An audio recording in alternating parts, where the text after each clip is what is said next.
Gadotes. Hey, what's up you guys? ShartimusPrime here, doing another McFarlane Toys action figure review on the McFarlane Toys DC Multiverse Wonder Woman 1984 movies Golden Armor Wonder Woman. Try to get your McFarlane Toys, you can do so at big. Get your big badass toys at BigBadToyStore.com. Click the link in the description below. And while you're down there, please go ahead and give this video a thumbs up and hit that subscribe button as well as the notification bell so you don't miss any of my future videos. And a big thanks to McFarlane Toys for making this review possible. If you want to see the latest from McFarlane Toys, be sure to check the link in the description below. And pretty sweet looking figure already. I like those rosy cheeks. Anyway, on the side right over here, you can see it says Wonder Woman 1984 Golden Armor. And then right here on the back, you can see an image from the film with this armor looking pretty sweet. And then you can see the other figures from the wave, or the other figures coming out anyway, because we got those Arkham figures down there. And then on this side it says Wonder Woman, and then you can see that the clear plastic creeps up to the top and not much more at the bottom. So let's get to it and crack this thing open. And here's our Golden Armor Wonder Woman out of the packaging, looking stunning. I love this gold paint. I gotta say, it's pretty consistent throughout already. I mean, you could see it right over here. It looks awesome. And I do have a couple of gripes with the figure, especially, you know, not too many accessories. We do get a flight stand, so let's get a closer look at that stuff, and then we'll take a closer look at this Wonder Woman figure. I think it's questionable to call the wings accessories, but we do get the flight stand right here. It's the same one that we'd seen with the Action Comics 1000 Superman. You can see that there's a DC logo right over here on this clear plastic, and it does have a port so you can have her stand on there. And of course we get the flight stand portion right here that just slides right in.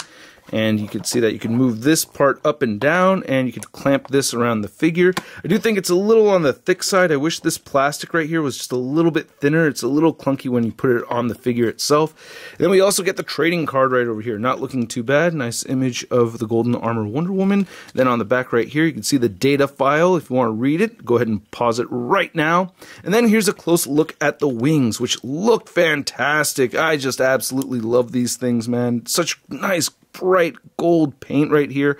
I like how it looks even on this whole ball joint, and I'll get into the articulation more later on. I'll port these on the figure later, but these just look really cool. Just really like these a lot. I guess McFarlane Toys just really knows how to do wings really well, man. Very happy with these.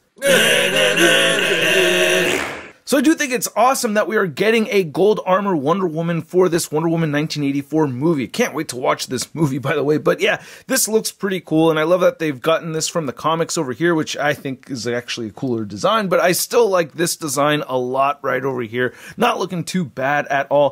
For a quick face sculpt comparison, you can see the regular Wonder Woman version right over here. I do think the face is a little bit more narrow on this one right here on the right compared to the one with the armor, and I didn't really talk about it much, but in my review yesterday, the chin right over here should be a little bit more tapered in right there. While I have both figures here, I might as well do a head swap. You can see the dumbbell joint will stick in the head. That doesn't look as cool as I was hoping it would look. It's like she has no neck. Guess the neck length right here is very different between these two. Yeah, that definitely looks weird. Yeah, but you know, if you can elevate this just a little bit, have it sit up here like that instead, even though it's not pegged in, that doesn't look bad. On this one right here, I do feel like the face is just a little bit overall on the wide side. I do like the blush though. That looks pretty cool. I love how the eyes came out, and the paint for the lipstick or the mouth looks really good. I love the gold paint for the helmet. That's consistently awesome throughout on the figure. Nice, beautiful hair right over here. I'm really liking that a lot. Now, my analytics are showing me that when I get to this part of the review where I get into the details of the figure, I lose you guys. So I'm going to go through this as fast as possible, all right? So the armor looks great. Love the sculpted detail. You can see the rib pattern right there inside the arms. On the back right over here with no wings. That looks really good. I do think it gets a little on the gappy side with some of the parts right over here, especially with this lower section. However, that does help with the articulation. Love how the wristbands look again right over here. And then you can see that this one actually does have some Gadotes, so I do like that. However, the leg is still, or the thigh anyway, is still sculpted kind of weird. I don't know. I feel like this could be tapered in a little bit more right there. We get all that plating. That looks really nice. I love how the joints all have this nice bright gold, so there's no dull parts on the figure at all. Just think that is awesome. The feet look great. Love the armor right over here. Treads at the bottom of the feet as well as peg holes. Now before getting into the articulation, I did want to show the stand attached to the Wonder Woman figure right here. And it doesn't look bad. It's just, I just, again, feel like this plastic is just a little too thick. It does change the shape of her waist and everything. And getting this clamped onto a leg is a little tricky to do.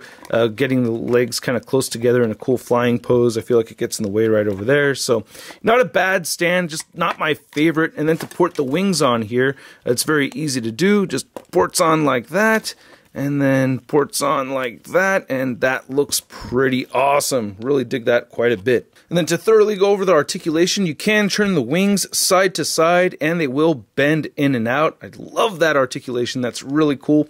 And you can turn the head side to side over here.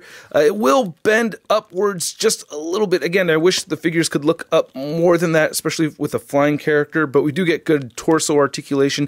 The head will move down that much, and you can turn her head side to side, and there is head pivoting.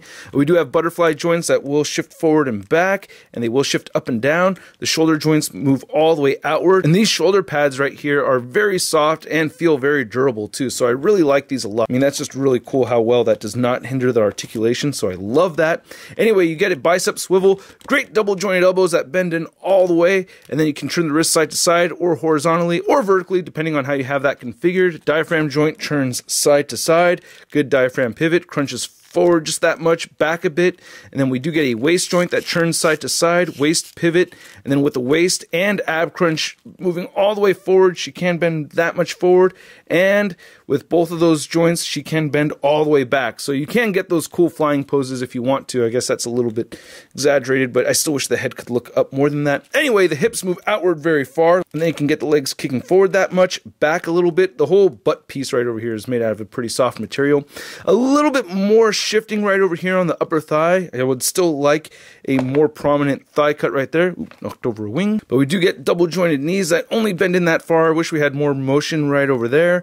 And then the ankles turn side to side. They hinge up and down, and you do have ankle pivot. Again, you kind of have to rotate the ball joint right there and then turn this like that to really get that ankle pivot going. And we have toe articulation. And to measure out this gold armor Wonder Woman figure, you can see that she is standing just a little over 7.5 inches tall. And to measure out the wingspan, you can see that that wingspan is about 10 inches across. And then for a size comparison, we have our golden armor Wonder Woman next to our regular Wonder Woman 1984 movie figure.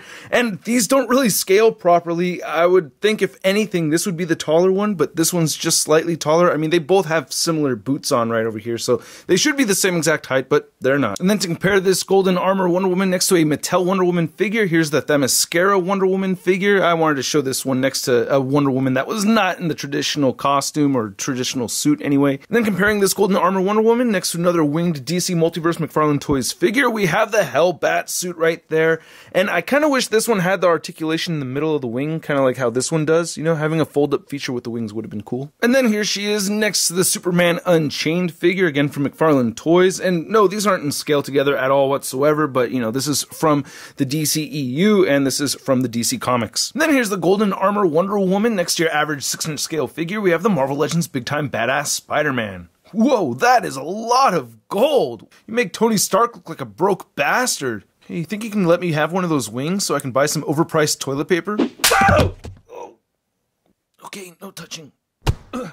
So I hope going through the details of the figure a bit faster kept you guys watching a bit longer. And if you made it to the end of this video, please don't forget to hit that like button, hit that subscribe button, as well as the notification bell. And a big thank you to all these people over here that support this YouTube channel over on Patreon. If you're interested in the exclusive perks, go ahead, check it out. Link in the description below. Now this figure is awesome. I do like using the Mafex stand as you see right over here, but I think it looks great, man. The posability is really fun, even though I do have a problem with the head looking up, so that does bother me a bit. And I do think that there are little issues here and there, aside from, you know, not having enough accessories, which is, I guess, the biggest gripe. So definitely wish we got more accessories with these figures, but I still really like the figure a lot. I'm a sucker for gold. I think the gold on this figure is really impressive. I like the face sculpt, not as much as the other version, but man, I gotta say, I like this figure. Just me personally, I like it. At the price point around 20 bucks, I'm giving this a sud rating of, it's not too bad. Anyway, let me know what you guys think, and if you want to stay in touch with me on social media, you can follow me on Instagram, Twitter, Twitch, and TikTok, and I'll catch you guys later. Peace! I'm posing action figures, I'm posing action figures, I'm posing action figures every day. I'm posing action figures, I'm posing action figures, I'm posing action figures, it's okay. That's crispy.